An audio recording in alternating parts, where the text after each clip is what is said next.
Le texte de Jacques, frère du Seigneur Jésus, met l'accent sur l'humilité et le danger de l'exclusion. L'illustration est claire. La personne orgueilleuse fait preuve de favoritisme. Elle est dépeinte comme s'opposant au choix inclusif et souverain de Dieu. Inclusif, c'est-à-dire qui accueille tous sans distinction.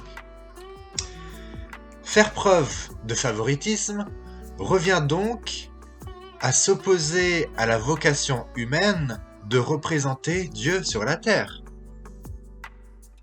C'est pourquoi les pensées et les pratiques discriminantes qui se fondent sur l'apparence et d'autres critères extérieurs sont des signes d'une religion vaine, d'une logique mondaine. N'y a-t-il pas ici un danger, celui de voir ce péché rendre la foi morte, car alors dépourvu des œuvres inclusives qui sont animées par la compassion et la justice divine. Dieu résiste aux orgueilleux, qui méprisent les plus vulnérables et les moins honorés dans la société. En effet, un tel conformisme social porte atteinte à la sainteté de Dieu et à son plan de réconciliation de l'humanité en Christ. Si une communauté se laisse entraîner dans cette folie, ne s'expose-t-elle pas à la justice de Dieu ?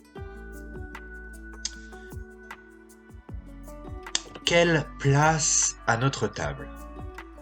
Imaginez qu'une famille venue de l'étranger s'installe dans votre ville ou votre village, une de leurs filles est dans la même classe qu'une enfant de votre église locale, elles deviennent amies et leurs familles participent ensemble à un repas en commun que vous organisez après le culte. Qui les accueillera et mangera avec eux à leur côté? Favorisez-vous d'autres profils au détriment de l'étranger, de la veuve ou du pauvre? Imaginons encore des personnes vivant dans le quartier le moins réputé de votre ville et qui prennent part de plus en plus nombreuses aux activités organisées par l'Église. Cela sera-t-il un sujet de joie pour tous ? Ou aurait-on préféré un autre public, plus ceci ou moins cela, qui correspondent davantage aux habitudes de l'Assemblée ou à ses traits culturels, pour ne pas les changer, ou à son niveau d'éducation, ou à son statut social majoritaire, pour ne pas avoir à s'adapter ou à partager certaines réalités difficiles de leur vie. Réfléchissons bien à ces questions, car la dimension inclusive de l'Évangile ne se trouve pas toujours à l'honneur dans nos assemblées. Un certain niveau d'éducation est-il requis d'emblée pour comprendre les prédications très intellectuelles et désincarnées de la parole ? Dans les moments d'accueil ou après le culte, une distance avec certains profils de personnes est-elle perceptible ? C'est pourquoi Jacques rappelle la disposition fondamentale de l'écoute.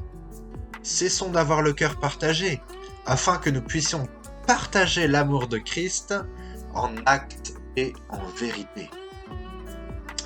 Le royaume dans lequel nous avons été accueillis nous invite à la conversion de toute hostilité en hospitalité. Dieu fait grâce aux humbles et l'humilité nous ouvre à l'accueil. Accueillir Dieu lui-même implique de démontrer un soin égal envers tout être humain créé à son image. Ne l'oublions pas, l'hôte qui accueille et Celui qui est accueilli dans l'Église est associé à Christ lui-même. Gardons-nous à l'écart des tendances mondaines qui tendent à évaluer la valeur d'autrui sur des critères économiques. Ceci est indéniable. L'hospitalité est une discipline spirituelle vitale pour la sanctification de l'Église. La gloire de Dieu se manifeste aussi en Église par un accueil chaleureux.